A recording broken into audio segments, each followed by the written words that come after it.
If you'll give me sharing rights so I can share my screen, that would be great. I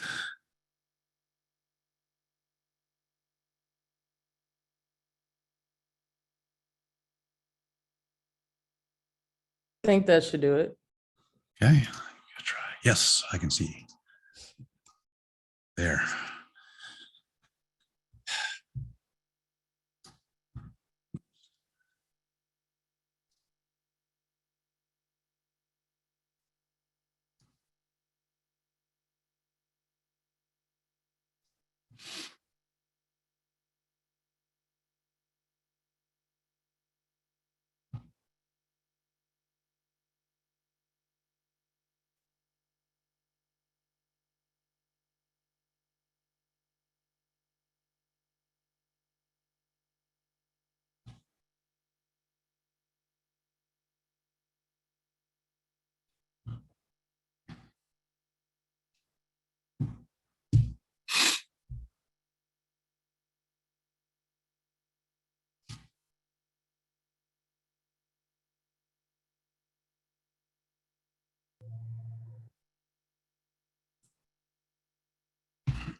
Okay, I think we're good to start now. Welcome everyone. Today, Dr. David Crossman will be giving us our Informatics Resource Seminar over single cell sequencing. So we'll let him take it away. Thanks, Sharita. How's everyone doing? Can they see my slides and you can hear me fine, everyone? All right. So welcome. I'm David Crossman. I'm the bioinformatics director for the genomics core. Used to be called the Heflin Sequencing Center or something, but Heflin is no longer around. So it's the genomic sequencing core. I'm also a professor in the Department of Genetics, and I've been doing bioinformatic data analysis for the entire UAB community and beyond for at least 10 years now. I've lost count now. And that's just a very basic intro of me. Feel free to interrupt me at any time. I've just got a couple of slides, and then I really wanted to sort of hone in on how to analyze this data. I mean, we're all bioinformatics in some form or fashion, and it may be a little simple for you all. I just didn't know what status level you all are comfortable when doing single cell analysis. So I was going to walk you through SURAT. Feel free to, interrupt, ask questions.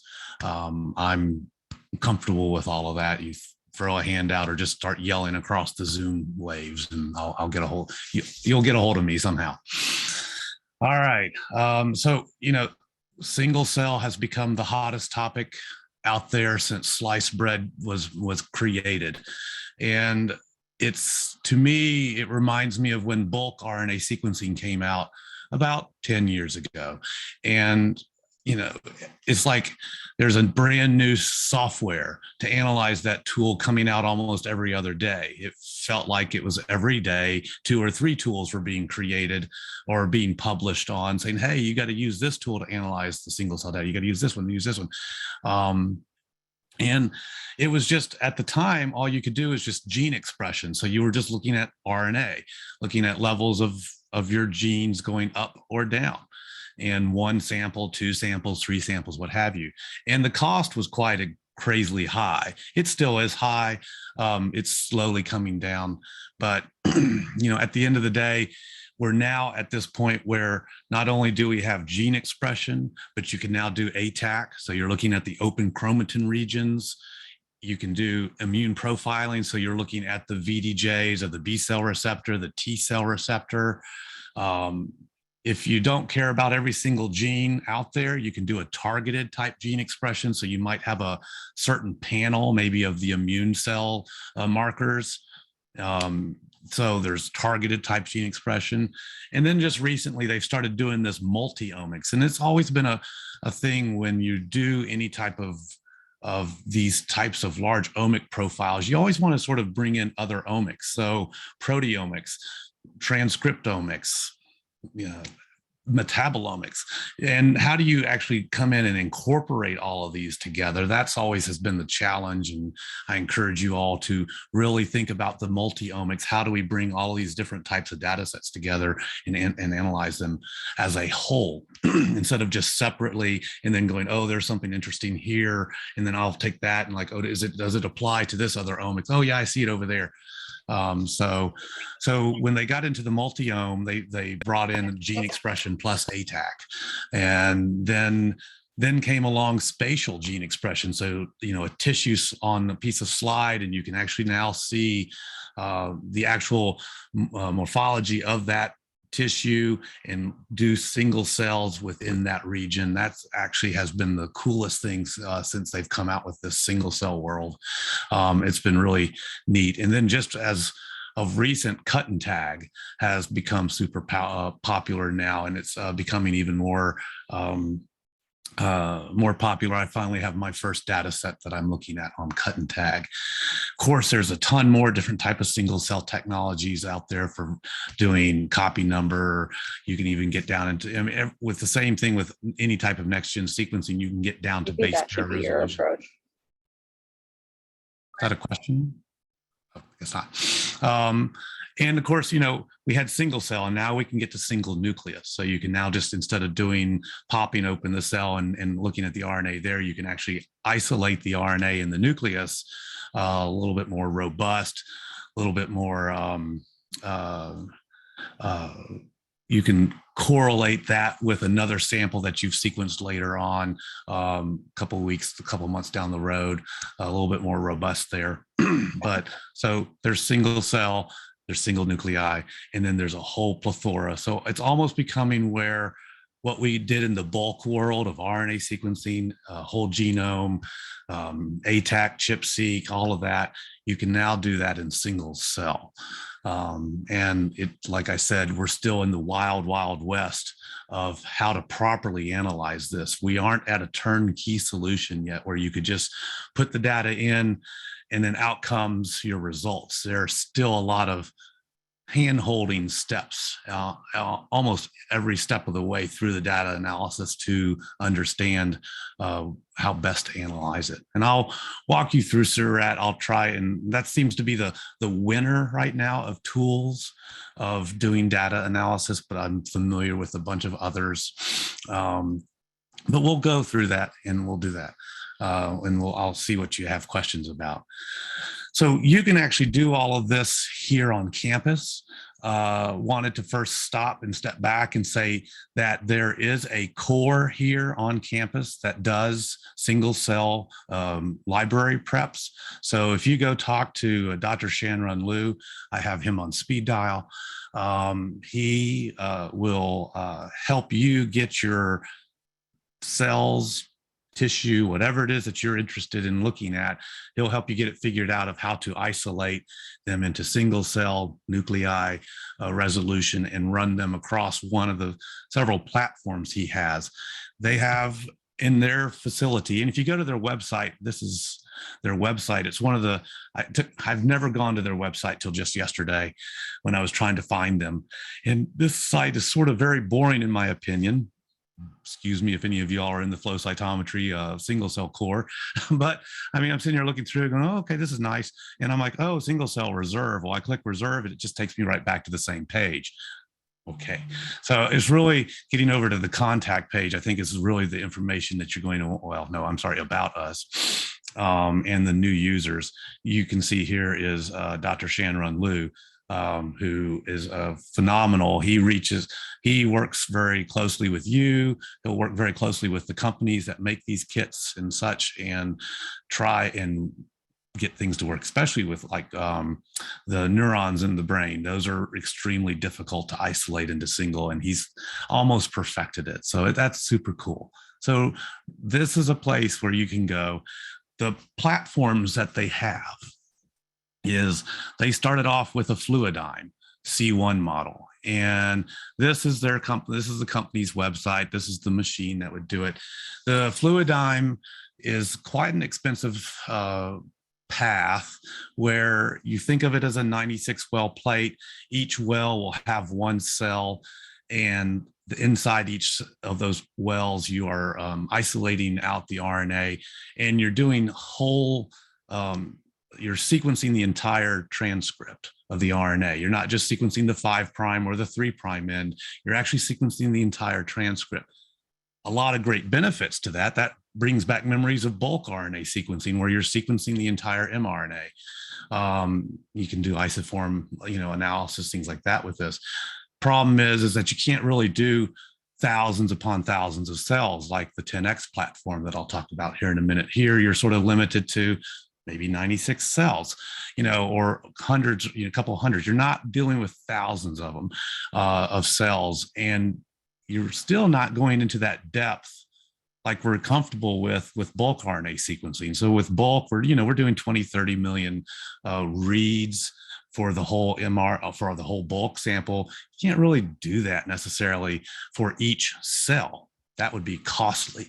And so, you're only getting like maybe a couple of thousands of reads or so, maybe more nowadays. It's been, I think, 2.5 years now since I've analyzed Fluidigm data.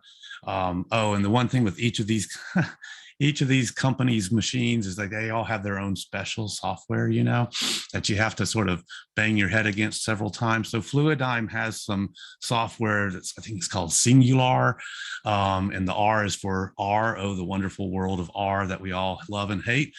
But as I was sitting here yesterday looking through all of this closer again, just refreshing my memory, all of their software was built back in 2017, 2018. They haven't updated any of it.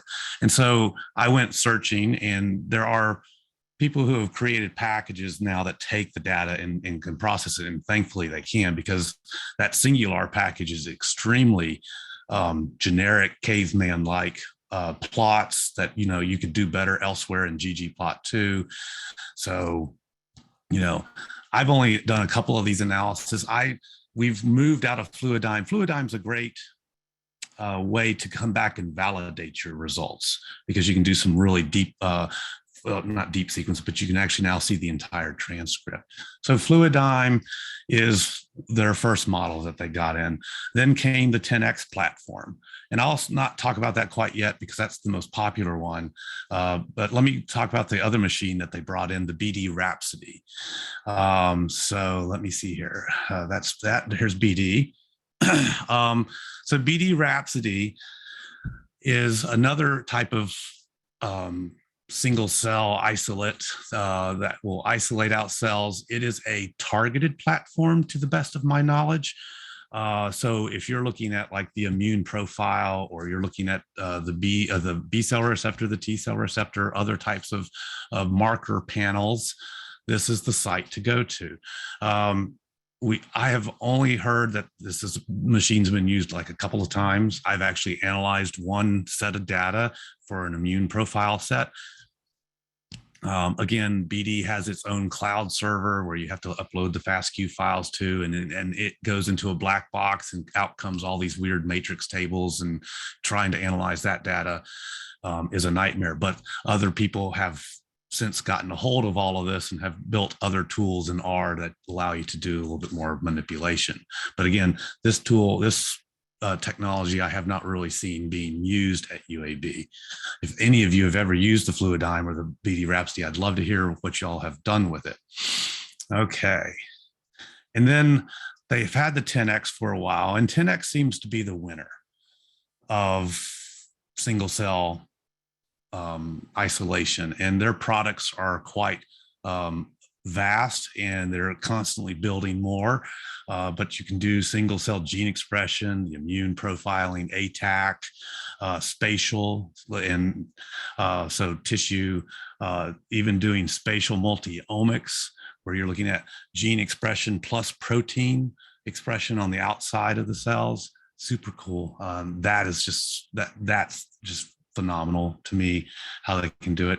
They have I can't remember which Chromium X, I think it's the Chromium X series machine they have, but at the end of the day, here is this website I sort of frequent a lot because they always come out with a new version of some of their software, and I'm always having to update this and so forth.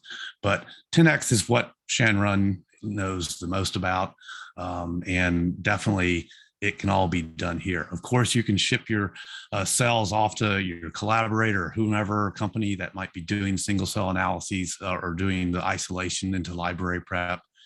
That's perfectly fine, but wanted you to be aware that on campus that you can go to the flow cytometry and single cell core service place. So reach out to Shanrun, very friendly guy, super friendly guy. All right, so great. You've got your cells now individualized, lysed, you have the RNA, or you have your open chromatin, or whatever it is that you're doing in the single cell world. You now need them to get it sequenced. And that's where my core falls into the place. And so we have a core, we're called the genomics core now. It's sort of a boring name, but you know, oh well, at least you can come and hunt us down. We're over in the we're over in the call building, right across from the administration building. People to reach out to would be Dr. Mike Crowley. He's our sequencing director, or you can reach out to me. I know a lot about the sequencing technologies as well, but I really try and hone in on the downstream data analysis and also taking care of all the data that comes off our sequencers. So the technology we have is Illumina. We do have an Oxford nanopore. I just remembered that. It's just we play with that more than we actually use it for real purposes. But we've got a MySeq here on campus that is mostly all it runs is, you know, the microbiome for a lot of folks that are interested in doing microbiome analyses. It's great for smaller things, RNA, viruses and bacteria and things like that, because you don't need to go really, really deep on a genome that's super small. So the MySeq, and that's the picture of our MySeq, or actually I grabbed it off the Illumina site, but that's what it looks like. We've been using mostly as our power horse the NextSeq 550 for all of our bulk stuff, RNA sequencing, ATAC chip, exome, things like that, even single cell. And so this is our NextSeq here. That seems to be the one that we use the most. Well, we're also now getting the NovaSeq 6000, the top of the line one from Illumina that they have out on the market. We just got the PO number last week. We just put the order in last week. Let's see how many chips are in shortage to build this for us. So it's coming.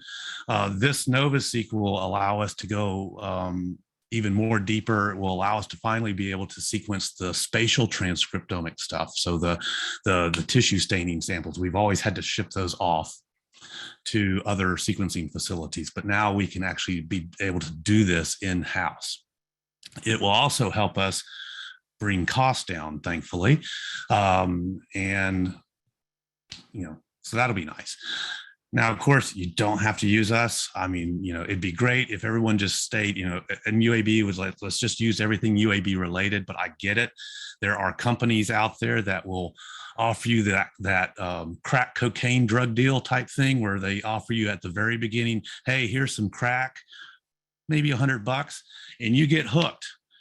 I mean, you're like, sweet, this is the best crack I've ever had. Well, this is the best sequencing data I've ever had. And then you go back, I have 10 more samples. Oh, it's not $100 anymore. It's now like a couple thousand.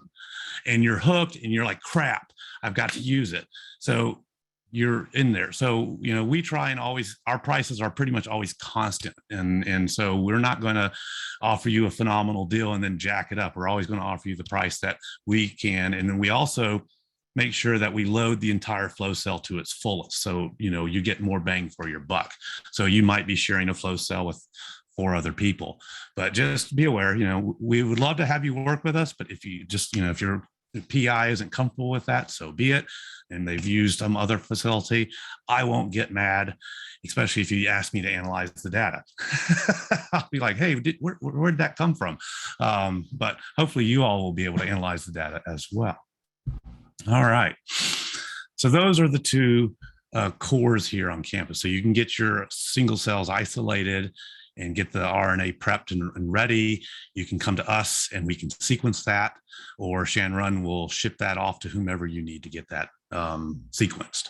And I'm I feel like I'm the spoke in the center of the wheel. I see data from all sorts of facilities, institutions, Hudson Alpha included, And I'm like, I get all of that, and then I just disseminate it out to people because a lot of people just don't know how to handle downloading a lot of this data. So I feel like I'm always stuck in the middle and pulling it out, which is fun.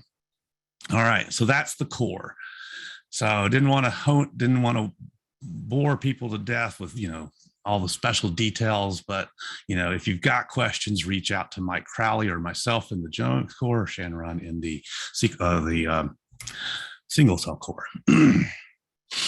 So let's talk about data analysis. So once you get the sample sequence, you're going to get these FASTQ files, and I'm sure you all know what a FASTQ file looks like.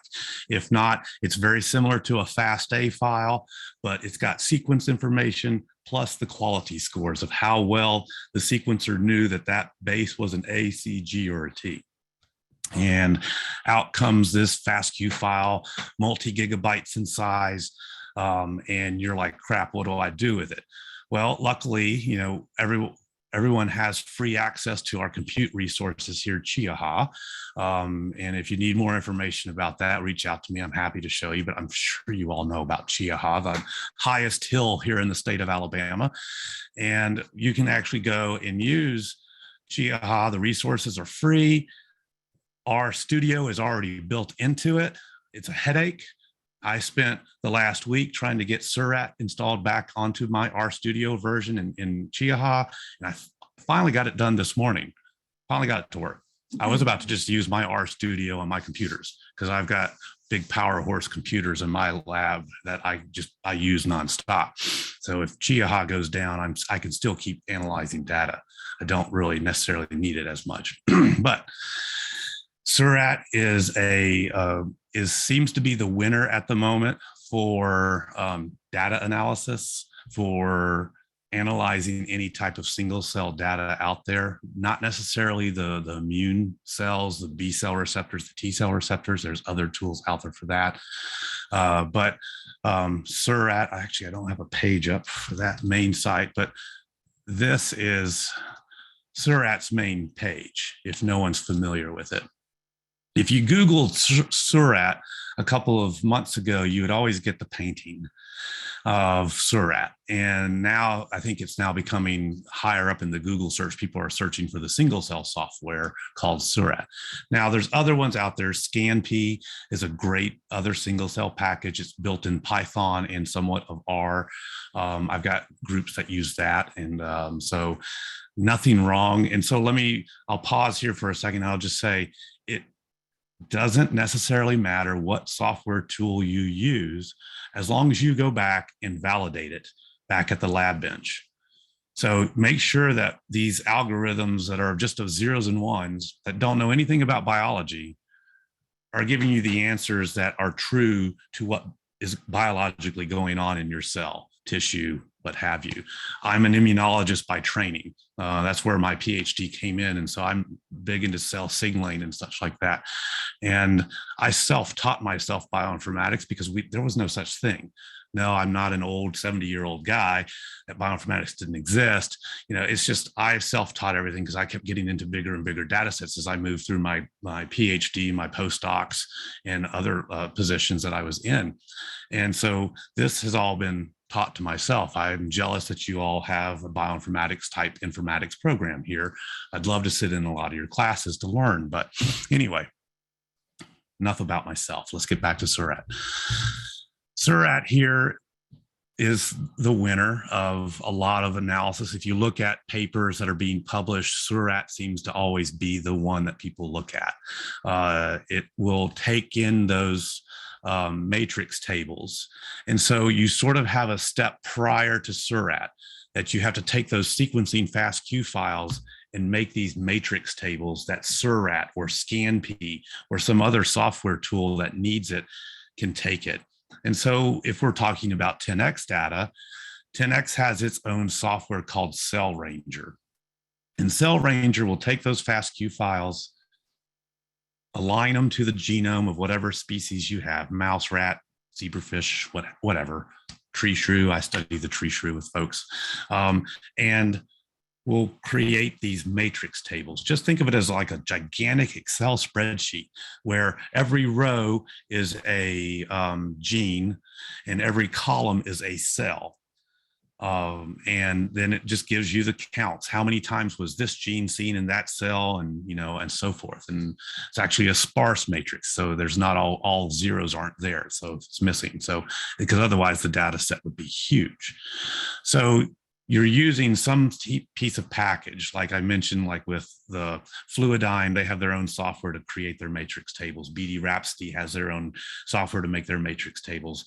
Same with 10X, you use their Cell Ranger package, and you can install that on Chiaha, take the FASTQ files, get the matrix tables, and then you can load them into like Surat or some downstream tool.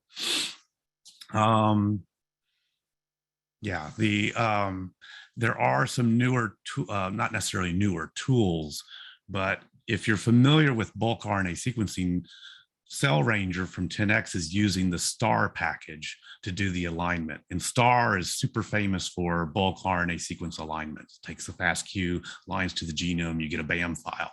You can then take that BAM file and convert it to counts. So what Cell Ranger does, wraps the STAR package up and puts it out and spits out these matrix tables. And some people are like, I don't like that. I want a little more control, because it doesn't give you many parameters to play with. Well, you can actually now use STAR by itself using their STAR solo package and aligning the data using that only. So you don't have to use Cell Ranger software. Then there's even 11 or 11, I don't know how you would pronounce it. Here, I'll show you what the name of it is. The vignette page is phenomenal, but here is a package called 11 where you can take the counts from the aligner tool 11 and put it into Surat. It shows you how to do that. But anyway, so you're ready to plug into Surat. Surat takes these matrix tables and away you go.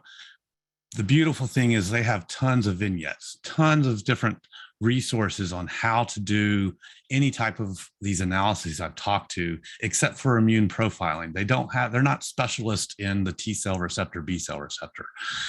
And there are when you Google, there are other tools out there that do that. But if you want to try to integrate them together, they don't even have that. That's a little bit of a headache. I'm working on a group with them right now, and I've just basically given up because I can't figure out how to bring them together. The T cell receptor data with the gene expression data, it's a mess. But here are all their vignettes, and I usually will go over to their get started page. And we're going to start here in this first tutorial here of where we're just going to load in some data of a peripheral blood mononucleocytes and see what we get. And then that's just one sample, but you need to know the basics.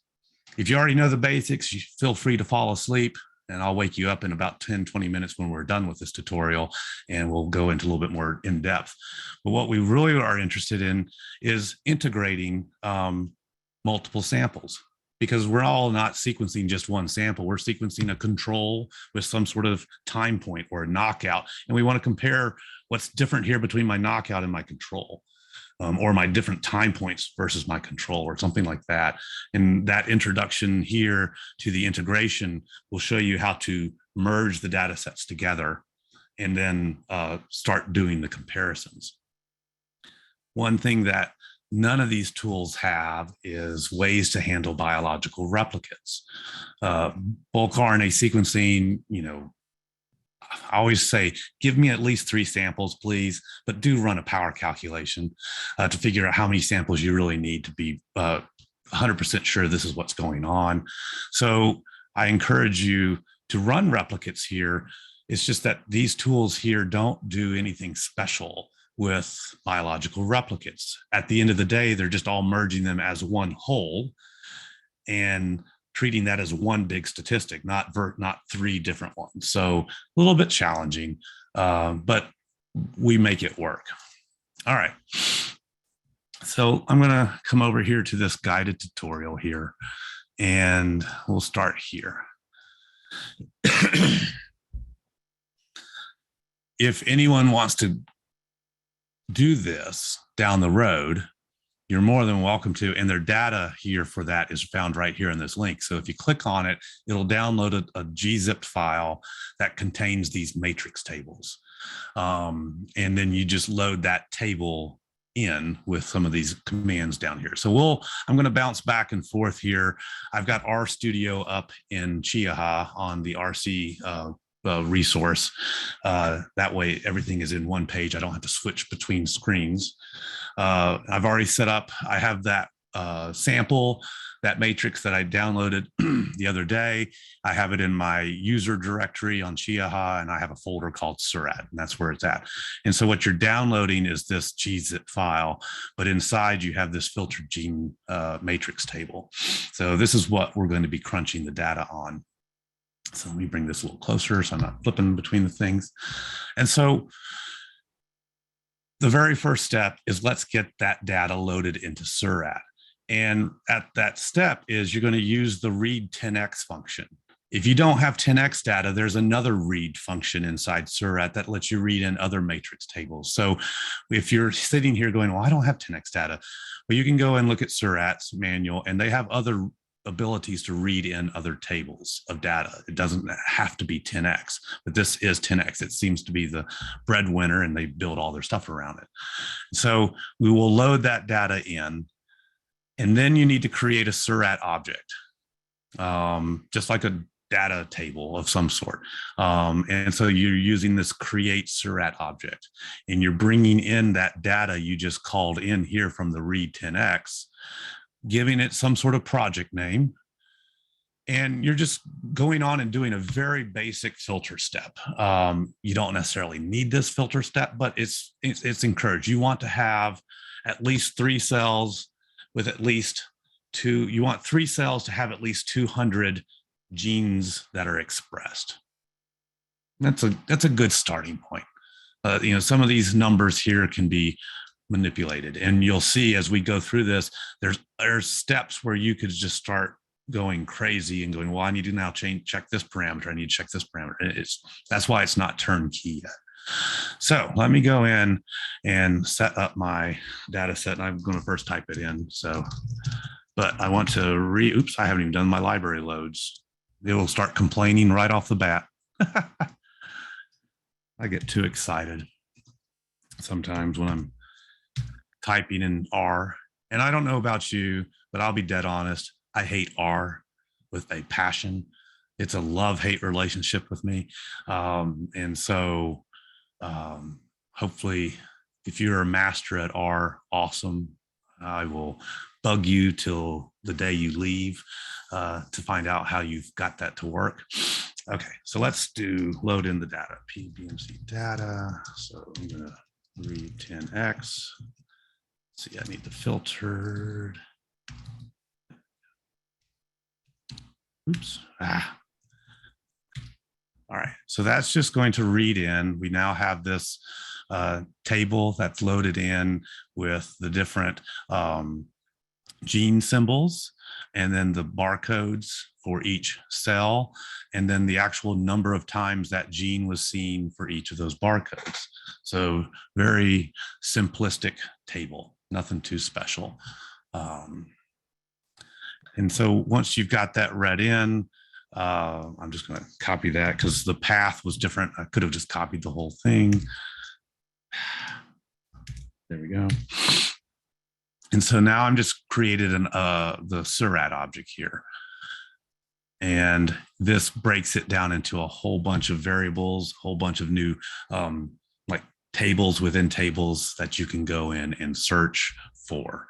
And so basically it's telling me that I've got 2,700 samples or 2,700 cells that have roughly almost 14,000 genes that are being expressed in some form or fashion. Okay, that's what I'm dealing with.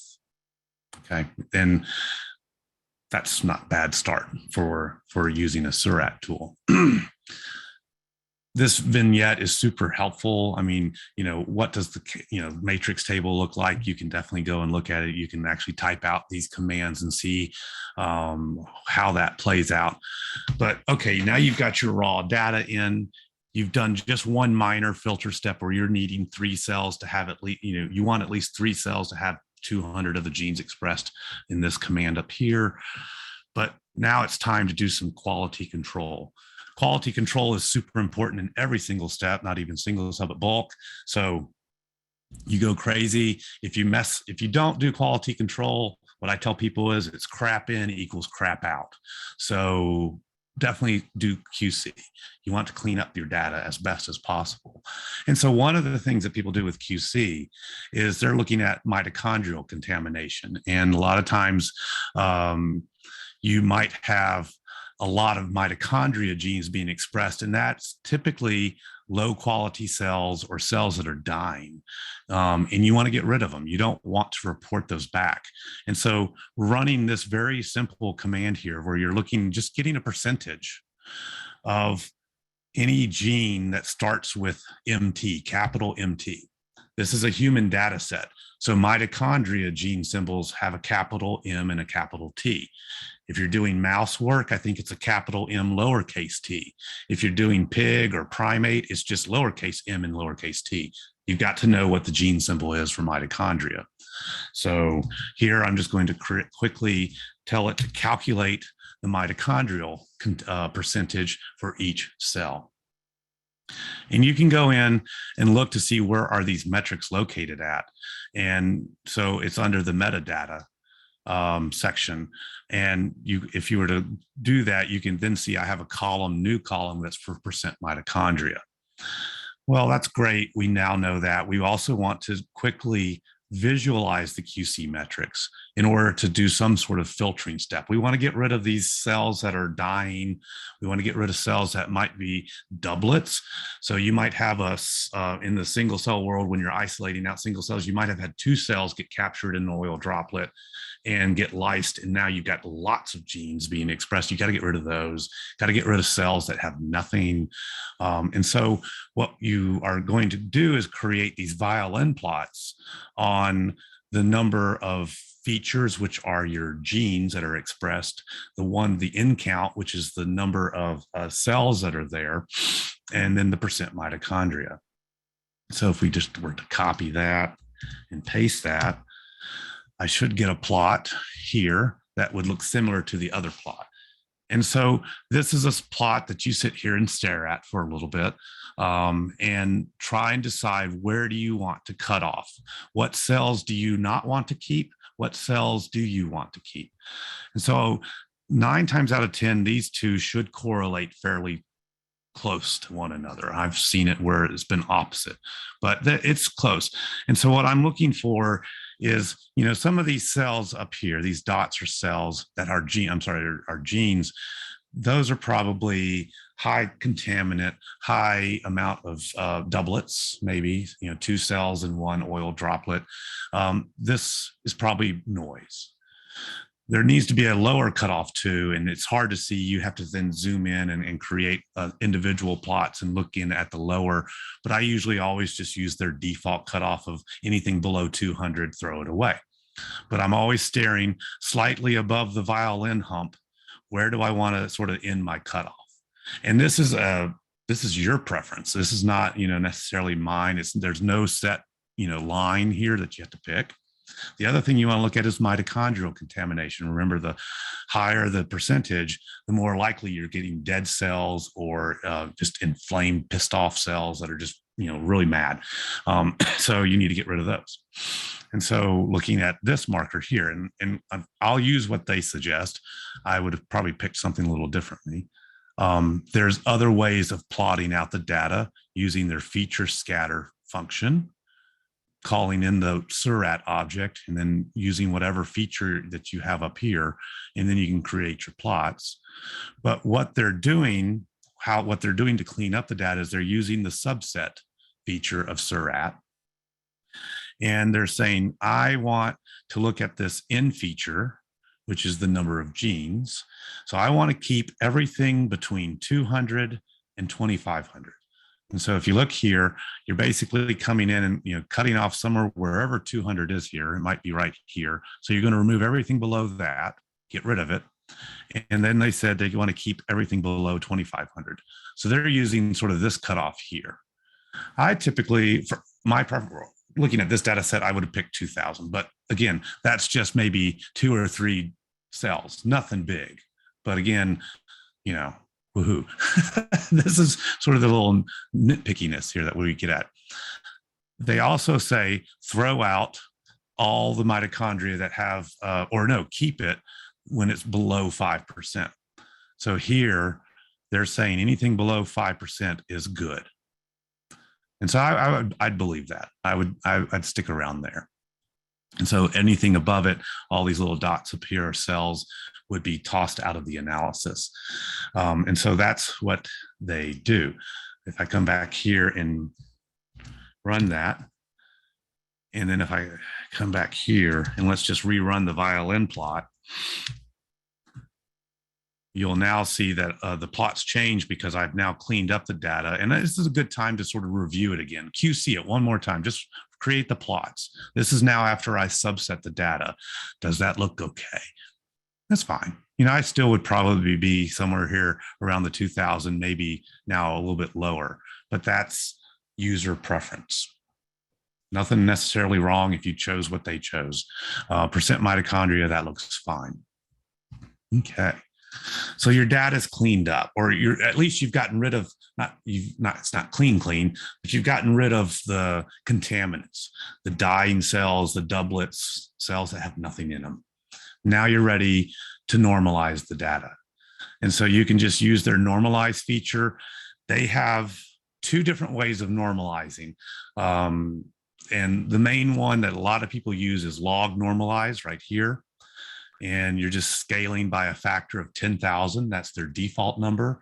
You can imagine playing around with that. I don't see many people fooling with that parameter as much, but you might want to just see how that works. The other normalization method is called SC transform. And I've never really been very successful with it. I've used it, but the data always looks like crap at the end of the day. And so I'll still use it. I still test it on every case that I'm analyzing, but I would just warn you, don't, trust it as 100%. Still log normalize works the best. They just recently came out with version 2 of SC transform. I haven't had a chance to try it. It looks like they fixed the problems. So let me, if you've tried the new version, let me know. If you want to ask me a month or 2 down the road, I should have a better answer for you then. It just was released, or I just stumbled across it the other day. So try it out, but it looks like it might work. So we're just going to normalize the data, and it will normalize. Depending on how many cells you have, it can take a little bit to do. All right, great. Data's been normalized. You now need to find the variable features. And what this is doing is it's going to say, it's going to look at each cell, and it's going to look at maybe the 2,000 cells here is what it's set at as default of the most variable, the most highly expressed, the most lowly expressed, and try and identify where each cell might fit within a cluster. Okay, because all these are just a bunch of cells. Now you got to say, okay, these 100 cells over here all have the same gene profile expression. They need to be right here. These over here, so forth. And so what they're doing is using their find variable features. They're using the selection method VST. That's fine. There's other methods too to check out. And they're just saying, just find me the top 2,000. And then they'll create a plot of those. And we'll run that. And did my plot not want to work? I have error in grids. The joys of that. No surprise. I won't get to show you, but this is their plot here. And so all it's going to show you is the 2,000 most variable genes. You can plot it to show the top 10 if you want to. It's not as useful for me to plot this, so I usually ignore this plot step. But it's in my code. I make the figure. I just don't look at it. All right. We found those 2,000 most variable genes for each cell. And we want to now scale that data to do a linear type of transformation. So scaling it so that all your values are pretty much correctly formatted correctly, where, you know, everything's, what does it say? It's, yeah, shift the expression of each gene so the mean expression is 0, so forth. I'm not going to read all that. You know how to read it. So that's going to scale my data. And now it's time to do a PCA analysis, or linear dimensional reduction. And so you're going to run their PCA using your variable features that you just created up here. And this step can sometimes take a while to run, depending on how many samples, how many cells are in each one. But it'll allow you then to come in and print out, like the first 5 dimensions. So we got to go beyond this 3-dimensional thinking of a 3-dimensional PCA plot now to 15, 20, 25, 30, 50 dimensions, and trying to figure out where is our point of where, you know, we have the most diversity and where we lose it. And we'll print that out. So here it actually prints out all of those that are positive and negative for the top 5 principal components. This is a great point to stop and pause and look at these genes to see if there's any sort of oddities about them. One thing I'm looking for do I see a lot of cell cycle genes that are cycling through the S1 metaphase phases? That can cause a lot of downstream issues.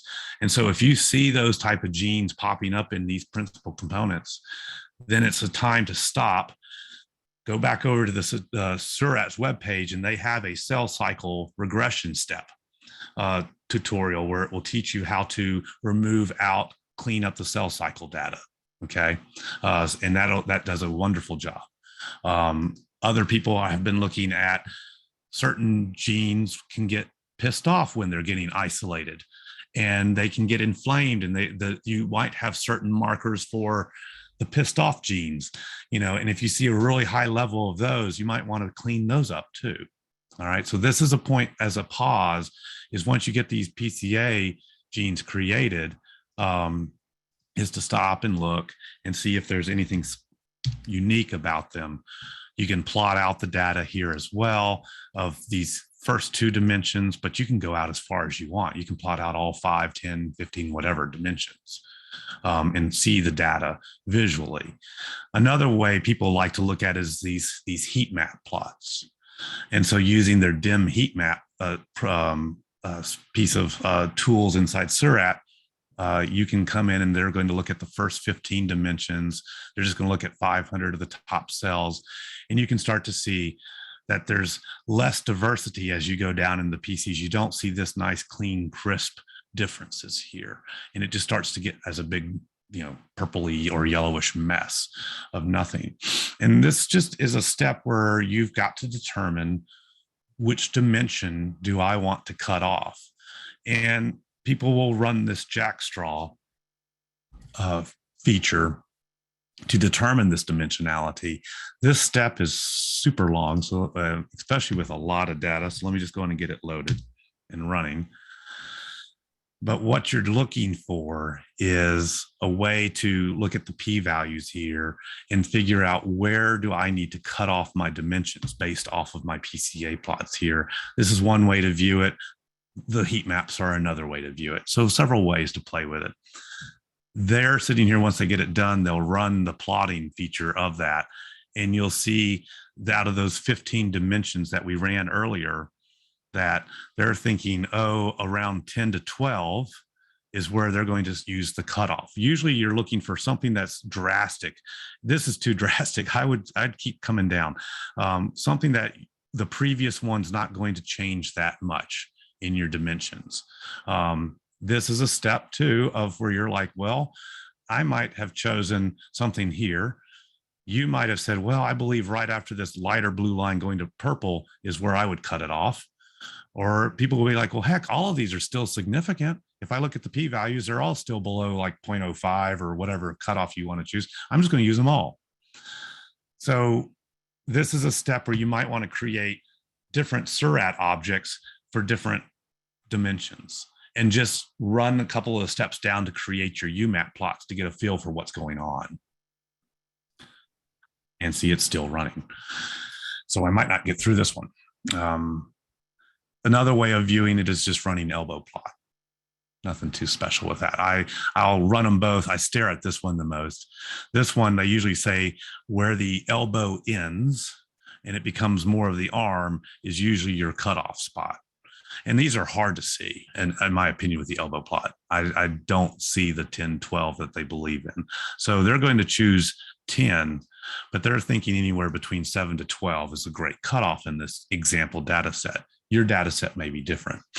But then they tell you, to repeat it with multiple different principal components, 10, 15, 50, whatever, to see how that changes. And it won't change that much, but you will be include if you go from 10 to 15, you're going to include a couple of more principal component dimensions that might have other genes that are now being pulled into the analyses. So just remember to take a look at that. That's still running. Looks like I have a minute left on that. You then are ready to cluster your cells. Once you choose your dimension and you set that up, is here you're running this find neighbors and you're setting your dimensions. They said they wanted to set it at 10. So they're going 1 to 10. You might have said, I wanted 15. Others might have said 20, 25. That's where you set this dimension. And this is where you might want to set up multiple objects and test them downstream to see which one looks better. So you already see up at the top, you're cleaning up your mitochondria and all that mess. You might have multiple features there, multiple objects. Now you're here and you might be testing a couple of different objects as well.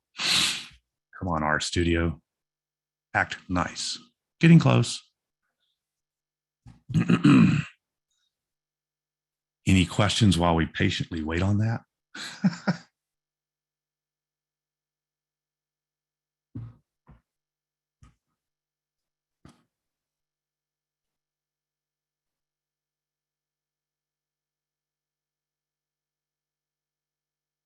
The joys of doing it live. I did not have the baked oven type deal where they do that in the TV shows. You put the stuff in the top and on the bottom comes your finalized product. So what I'm doing here is I'm going to trust that this 10, we won't belabor the point. 10 is the cutoff. Using find neighbors, I'm setting my dimensions here at 1 to 10. Perfect. Then I come in and set my resolution. And this is another step where you might check multiple resolutions. You can go from 0, they say typically 0.4 to 1.2 you want to test. But I usually go in 0.1 increments. So I go like 0.1, 0.2, 0.3, whatever. And the more you go up, the more finer the resolution. I can't remember. I have to go look at my plots. But imagine looking at it in a microscope where you're looking at maybe a 30,000 view and you just see maybe one blob.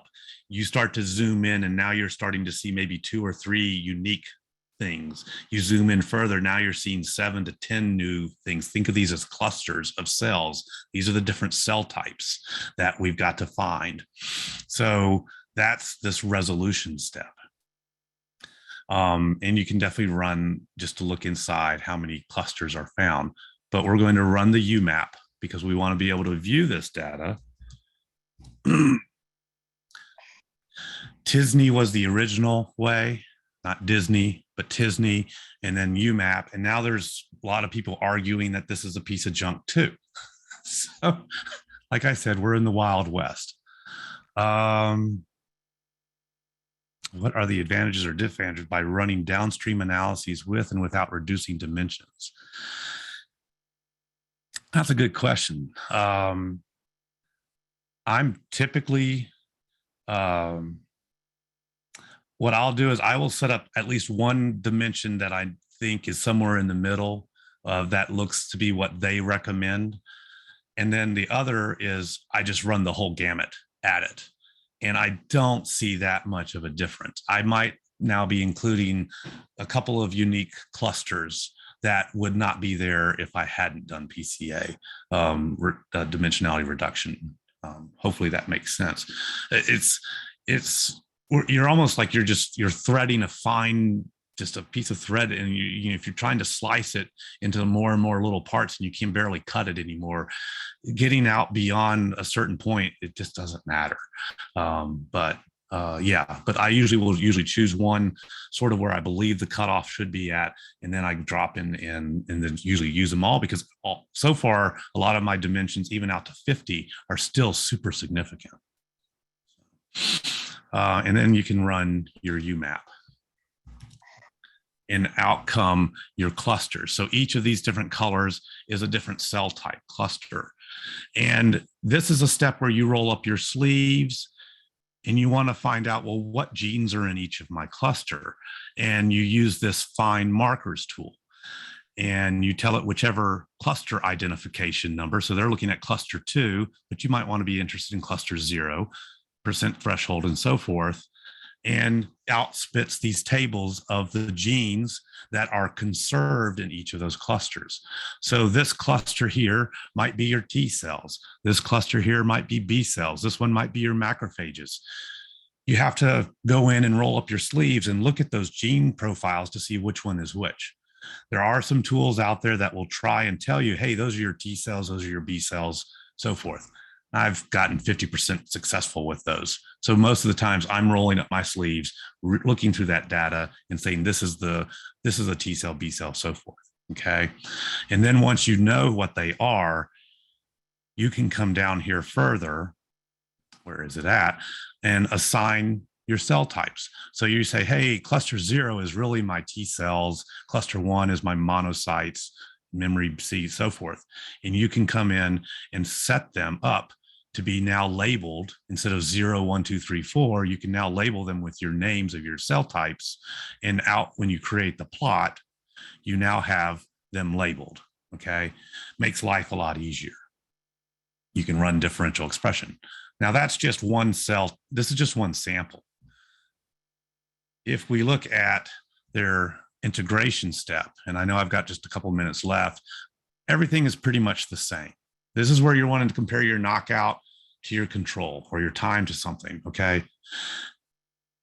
What you're doing mainly at the beginning is you're loading in each of your samples individually. You normalize the data for each of those individually. You run the find variables for each of those individually. Then you need to be able to anchor them together, bring them all together. You want that this cluster over here is your B cells in that sample, and hey, the B cells are over here in your other sample. You want to be able to say, hey, these are the same. We want to, overlap them, overlay them so that I can know that my B cells are my B cells. And so you're using this select integration features. Makes sense. You're wanting to find the features or genes that are going to be common between each cluster to integrate. Okay. So once you run that on your list of your samples, you get that going. And then once you select them, you're creating a features, which is just a list of genes that are now, hey, these should belong here in this sample, and they should belong over here in that sample. You then get the anchors from those features, and then you integrate the data.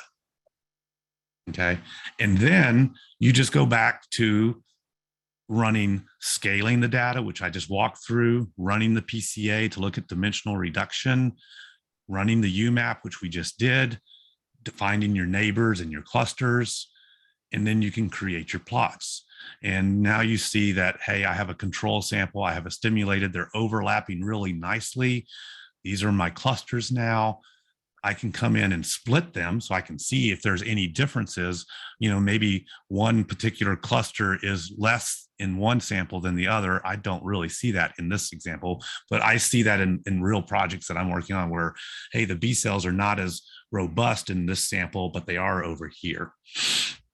And then you come in and do the exact same thing we just did, finding the markers that are conserved for each cluster. So you can say, hey, those are my B cells, T cells, macrophages, NK cells, what have you. And then once you get that done, you label them, and then you can finally do differential expression. What genes are up in my knockout versus my wild type for my B cells, what genes are down and this, cell type versus that. And you're using find markers here, okay, using that tool. So it works pretty well. And then you can, of course, create all sorts of plots with this, violin, UMaps, dot plots. And they talk about SC transform at the bottom of this. This is version 1, but they have a vignette now on version 2. So I encourage you to look at that. And then last but not least, people are looking at pseudotime trajectory analysis. Okay, this is becoming really popular. Monocle was the winner at the time. It was an awful package to install. Monocle 3 is the new one. It's not as cool as Monocle 2, but they don't want you using Monocle 2. I've been really tinkering around with Velocito or Velocito and then SC-Velo. But of course, there's many more too for predicting trajectories. Where is those genes? Where are those cells migrating to? Where are they transforming into? So think about it that way. So I'll stop there. I know I flew through that Surat thing, but I'm happy with any of you want to. We can sit down, have a chat, and I can walk you through individual steps. If you've got any questions now, I can stick around for a little bit and chat with you. Happy to do it. There's my contact information. I'm always a busy person. I'll do my best to answer questions as quickly as I can, but as some of you know, it takes me a couple of days sometimes. So I'll open it up. Anyone have questions, comments? Yeah, I had a couple questions. Mm-hmm. Thank you, Dr. Crossman. So my question is upstream of SORAT actually. If people are not willing to do cell ranger themselves, and if they just want to get matrix files, where can they go to get the FASTQ files processed? Yeah, so you could come to me, and I'm happy to do that. There are a couple of other bioinformatic groups on campus that do this as well, but feel free to reach out to me. I'm happy to, process, anything to whatever point you are, not comfortable with. I'll put it that way. So, if you're like, okay, I'm fine with Surat, but I don't know anything before that, I'm happy to get you to that point and get you the data. If you're like, okay, now I really would rather have this data, I can get you to wherever you need me to go get you to. Okay, thank you. And yeah, you're welcome. Question, is there any tool in Surat to remove the batch effect when we integrate samples? No, yeah, very great question. I had a note on my notepad here and I just completely skipped it. Batch effect, Surat doesn't have it, but there is a tool called Harmony, Harmony, that you can use that does a really great job of cleaning up batch effect. And that's really useful for your biological replicates. And so in Surat, they have a vignette there that tells you how to move your data to Harmony, process it, and bring it back into Surat. So happy to walk you through that, down the road if you get stuck, for sure. Thank you. Mm-hmm.